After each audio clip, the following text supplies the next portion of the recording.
Beneath the glow of profits and dividends, millions of Americans are trapped in retail dead zones, places with no stores, no pharmacies, and no one listening. This isn't just a retail crisis. It's a wake-up call for a society leaving its own people behind. In today's video, we uncover the truth behind this growing issue. Note: this content is for educational and analytical purposes only and does not represent any political stance or organization. New York, when the heartbeat of a nation fades. Once a beacon of ambition and constant motion, New York earned its reputation as the city that never sleeps. It embodied the promise of the American dream: buzzing streets, 24/7 convenience, and limitless opportunity. But beneath its iconic skyline, a quieter crisis has taken hold: the slow but staggering collapse of retail. Within just a few short years, nearly 1,000 prominent retail chains, ranging from national drugstore giants like CVS and Walgreens to historic department stores such as Macy's, have shuttered their doors across the city. This isn't just a shift in consumer preference, it's a breakdown in the ecosystem that once connected jobs, commerce, and everyday life. For thousands of employees, many of whom built decades-long careers in retail, the closures struck like lightning, sudden, disorienting, and without a safety net. Unemployment in the sector has spiked beyond 7.5%, well above the national benchmark. Meanwhile, customers are left navigating a city where daily essentials are both harder to find and far more expensive. The cost of living has ballooned to nearly double the national average, pushing fixed-income households and working-class families to the brink. Though online shopping plays a role, the deeper wounds are economic: unsustainable commercial rents, oppressive tax burdens, and insufficient urban policy response. What was once a city overflowing with corner stores and neighborhood staples now feels hollow. Quiet streets, darkened storefronts, and a dwindling retail core raise a critical question. If New York, with all its wealth and fame, can lose access to basics like groceries and medicine, what does that say about the rest of the country? Would you thrive in a city where your daily bagel or quick pharmacy trip becomes a logistical challenge? California, Paradise Lost in Aisle 3. California, the land of sun-kissed beaches, tech empires, and Hollywood glamour, was once the poster child for consumer abundance. From luxury malls in Orange County to indie boutiques in the Bay Area, the state pulsed with retail variety and convenience. But in the span of a single year, over 1,500 stores have vanished, casting a long shadow over both cities and rural towns. This isn't just economic attrition, it's a transformation with deep social consequences. In many communities, especially in inland and suburban regions, basic shopping has become a logistical challenge. Families now drive over 25 miles just to access groceries, an ordeal more familiar to war-torn or impoverished nations than to the fifth largest economy in the world. Sociologists label these areas food deserts, but that term barely scratches the surface.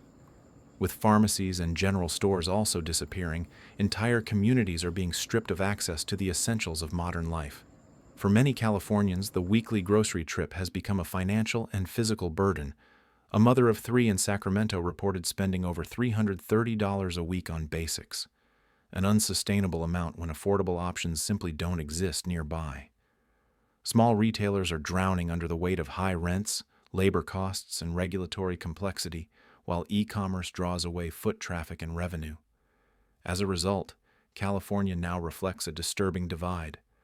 Wealthier areas enjoy pristine supermarkets, gourmet options, and tech-enabled delivery, while working-class zones are left with convenience store scraps and inflated prices. The question looms: can California rebuild a model that ensures equitable access, or will it become a fractured economy of haves and have-nots, where sunshine glows on privilege while shadows fall over the rest?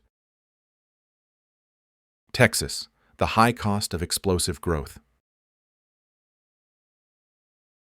In the eyes of many, Texas is the great American success story: a booming population, Surging job creation and massive urban expansion have earned it a reputation as the engine of modern prosperity. From tech hubs in Austin to oil wealth in Houston, the state seems unstoppable. But behind this rapid ascent lies a troubling imbalance, one that is now taking a toll on retail life across the state. Over the past 3 years, more than 300 key retail establishments, including grocery chains, pharmacies, and shopping plazas, have closed their doors in Texas, particularly in suburban belts and smaller towns. This wave of closures has cut off basic services from large swaths of the population, leaving people with no nearby access to food, medicine, or household goods. In towns around El Paso, the rural outskirts of San Antonio, or even Lubbock, residents must often travel over an hour round trip for something as simple as baby formula or antibiotics. And for those without vehicles, such as the elderly, low-income families, or individuals with disabilities, this distance can be insurmountable. Worse still, the retail collapse is being followed by a devastating labor crisis. Layoffs have swept through like a dust storm, silent, sudden, and indiscriminate. Store clerks, shift managers, and warehouse staff are being displaced with little warning, and few viable alternatives await. With minimal retraining programs or public support for career transition, many workers are falling into unstable gig jobs with no benefits or job security. Texas may be growing, but not evenly. The prosperity concentrated in its largest cities isn't trickling outward.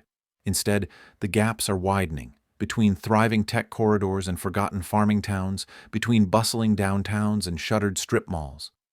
If bold action isn't taken, investments in local commerce, transportation infrastructure, and retraining opportunities, Texas risks becoming a tale of two states, one surging ahead, the other silently sliding backward.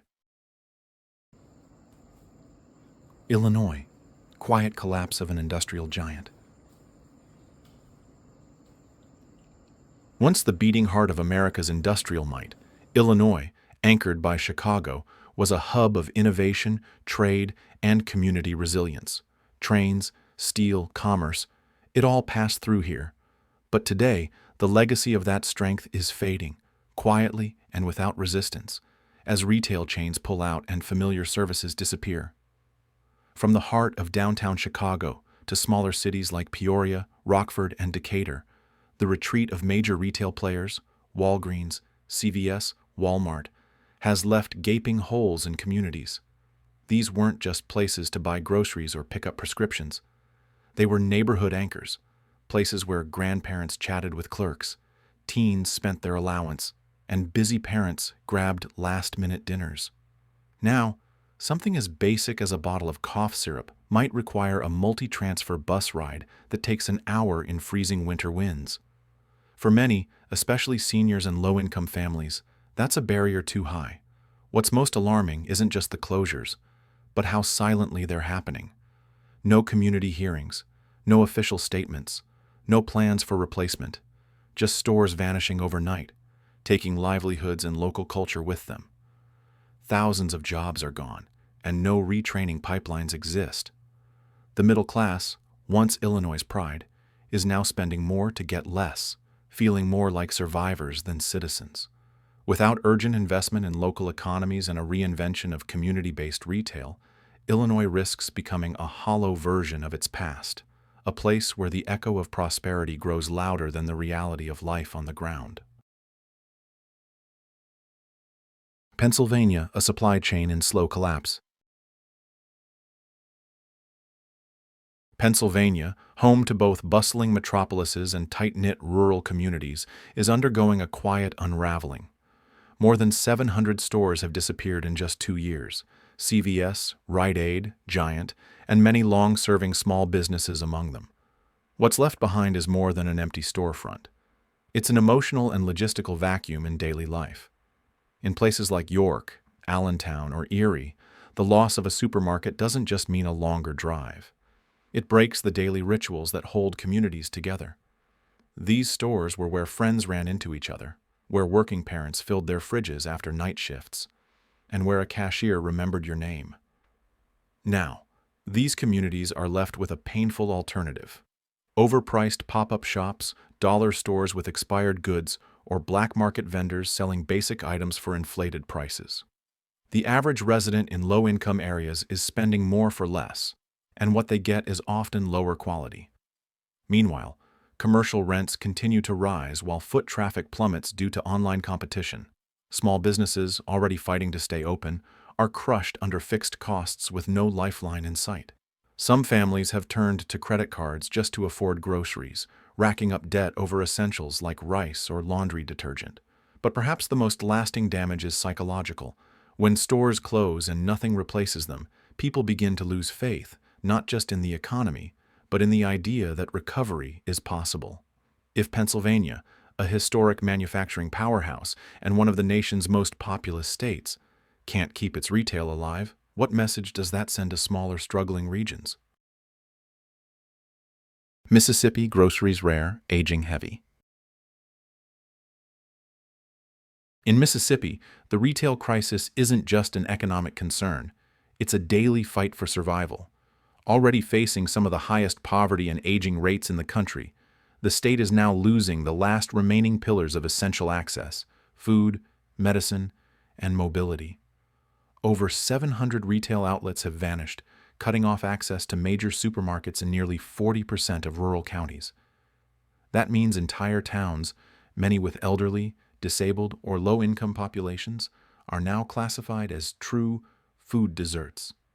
Here, fresh produce is a rarity, and basic prescriptions are hours away. Take the story of Alice, a 72-year-old woman living alone in southern Mississippi. The nearest store closed 8 months ago. Now she relies on a neighbor's car every weekend for groceries and blood pressure meds, a trip that consumes half her day and most of her energy. Multiply her story by tens of thousands, and you get the grim picture of a state being quietly left behind. Prices for essentials have surged by up to 20% in 2 years. Some families are resorting to credit just to buy food, many facing eviction or foreclosure after falling behind on everyday bills. In the absence of public transport, people without cars are effectively stranded, their independence taken by geography and neglect. This isn't just economic decay, it's infrastructural abandonment. Without innovative solutions, such as mobile grocery units, state-supported co-ops, or robust subsidies for rural retail, Mississippi risks becoming a cautionary tale for what happens when basic services collapse and no one steps in. Michigan, when the Motor City runs on empty. Detroit was once the industrial heartbeat of America, a city that built not just cars but a sense of national pride.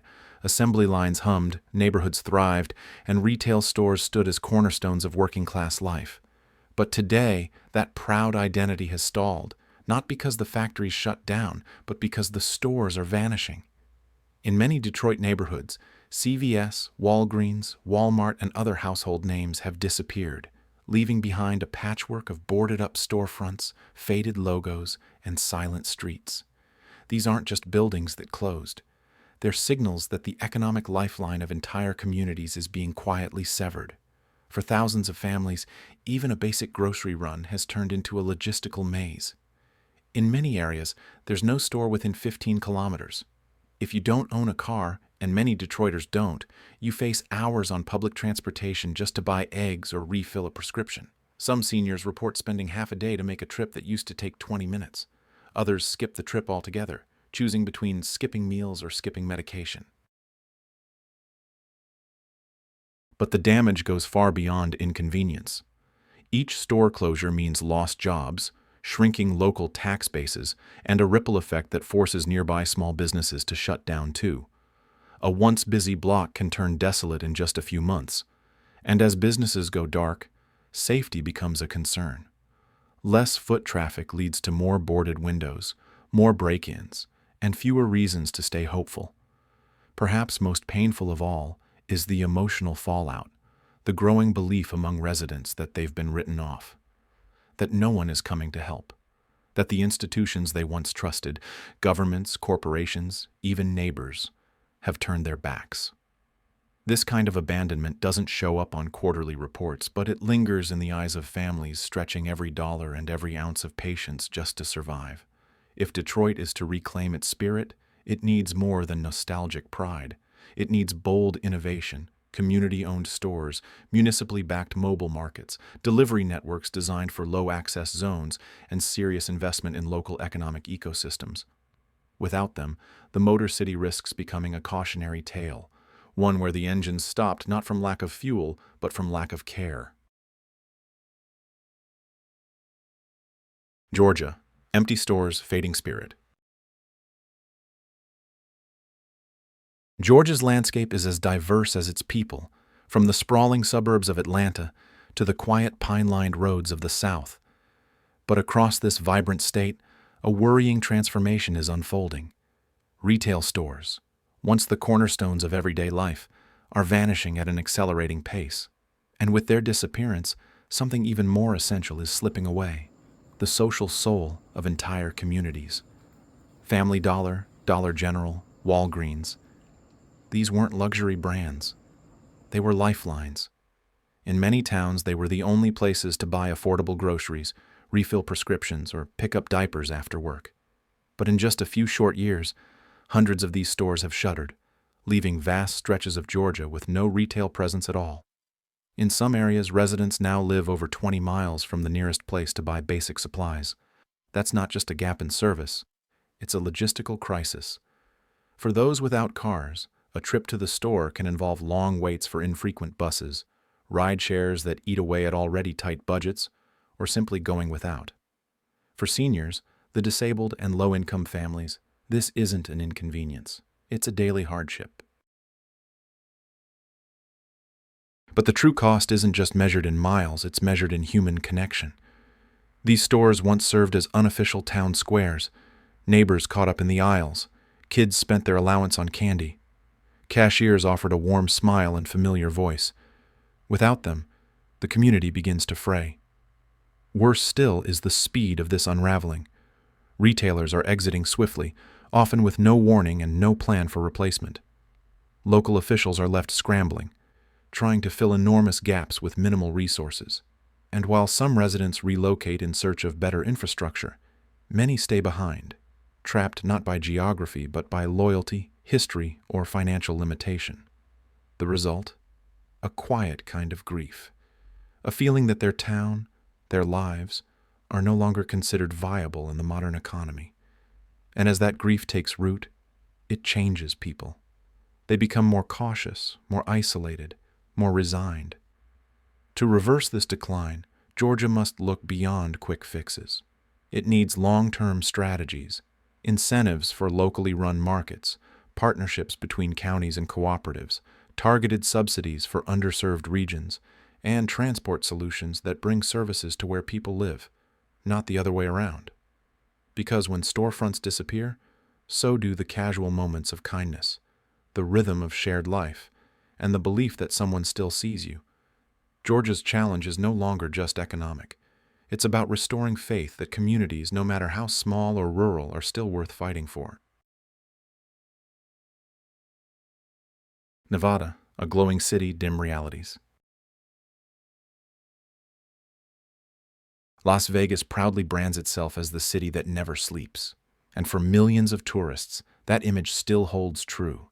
The Strip gleams with electric charm, the casinos pulse with life, and the night seems endless. But beyond the spectacle, just beyond the reach of neon lights, a different Las Vegas exists. A quieter, dimmer city that the brochures never mention. In recent years, over 410 retail stores have shut their doors across the Las Vegas metro. Entire shopping plazas now sit abandoned, eerily quiet, ghost towns of a consumer culture that once thrived. And while visitors sip cocktails at 2 a.m., the workers who serve them, housekeepers, waitstaff, janitors, struggle to find a store open late enough to buy milk or a bottle of ibuprofen after their shift. Nearly a quarter of the city's retail space now sits empty, but statistics only scratch the surface. The real damage is lived every day. A hotel janitor finishing a 10-hour shift at 4 a.m. faces a grim choice: spend precious wages on gas to reach a distant store, or go without. And for those without cars, that choice doesn't even exist. For the elderly, the situation is worse. With no nearby shops and sparse public transportation, many now rely on once-a-week food bank visits. These mobile markets deliver essentials, but also a quiet reminder that the system has moved on without them. This is the paradox. Las Vegas still glows, still entertains, still sells the dream. But the people who keep it alive are fading into the shadows. In a city fueled by service, the servers are being forgotten. Ohio, when the foundation starts to crack.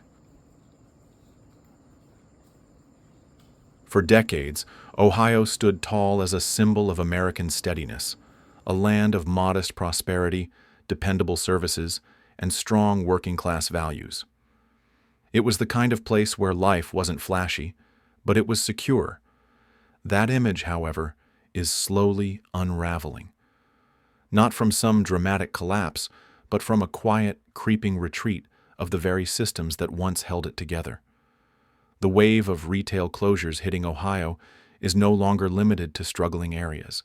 It's now sweeping through middle-class neighborhoods, the long-standing backbone of the state. Retail giants like Walmart, CVS, and Dollar Tree are shutting down stores that, for years, served as local lifelines. Their absence isn't just a commercial gap, it's a rupture in community routine. The elderly feel it most. With limited income, no access to personal vehicles, and often living alone, they depended on nearby shops. Now, a trip for essentials might mean 2 or 3 bus transfers, long walks in harsh weather, and hours spent just to bring home a gallon of milk or a refill of heart medication. For working families, the consequences compound. The loss of a store is the loss of jobs, of after-school pickups, of spontaneous neighborhood hellos. These weren't just economic centers. They were places where life happened. Now, that life is thinning out. What makes this shift more painful is its silence. No headlines, no policy debates, just a quiet erosion, block by block.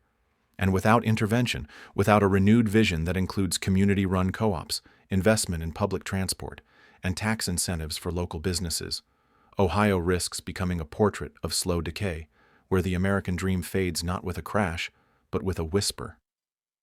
To me, the most troubling part isn't just that the stores are disappearing, it's the silence that follows.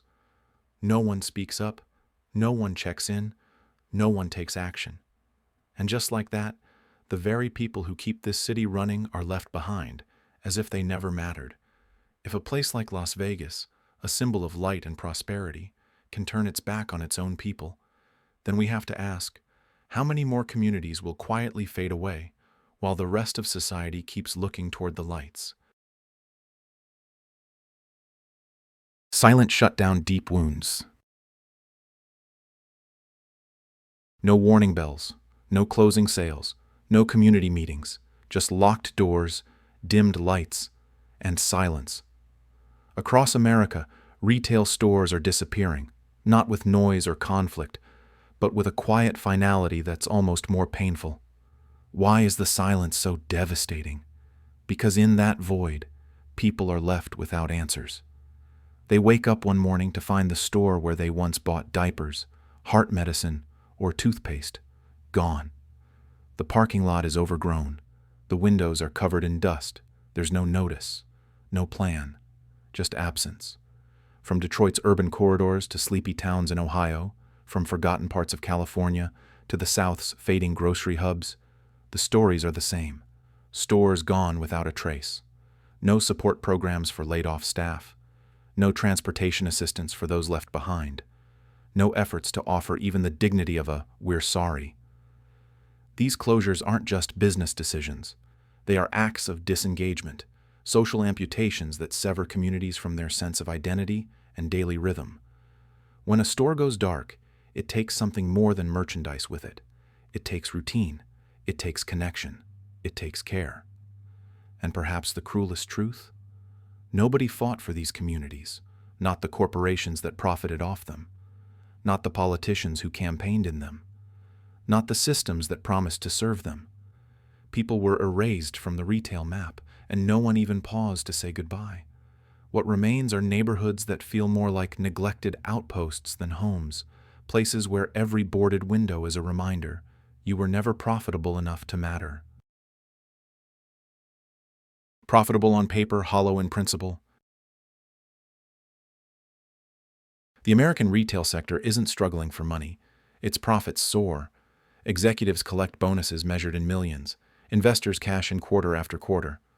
On Wall Street, the system is winning. But on Main Street, it's a different story. What's happening isn't a failure of the economy. It's a distortion of its priorities. In a system built on efficiency and maximum return, entire communities are being written off. Not because they don't shop, not because they don't work hard, but because their spending doesn't generate enough profit to justify staying open. This isn't about unviable businesses. It's about decisions made in boardrooms far removed from the places they impact. If a community doesn't produce short-term yield, it's marked as expendable, regardless of who lives there or how deeply they rely on that local store.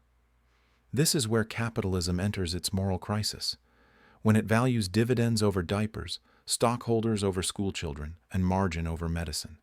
It's not just a question of economics, it's a question of what kind of society we're becoming. And the irony is sharp. The richer corporations get, the more everyday Americans are left searching for essentials, sometimes settling for a vending machine in a gas station because it's all that's left. Is that the future we're headed for, where local stores disappear but earnings calls flourish? If so, then maybe it's time to ask not how to save retail, but how to save the soul of the communities it once held together. Silent system isolated people. In the cold gusts that sweep across boarded-up storefronts, in the stillness of a once busy parking lot now cracked with weeds, something heavier than poverty takes hold. It's the quiet ache of being invisible. From the pulsing streets of New York to the forgotten corners of Mississippi, where supermarkets no longer exist, a shared feeling echoes across America. We are no longer seen. Once there was a belief, simple, powerful, and deeply American, that hard work would lead to something better, that there was always someone watching, someone listening, that you mattered.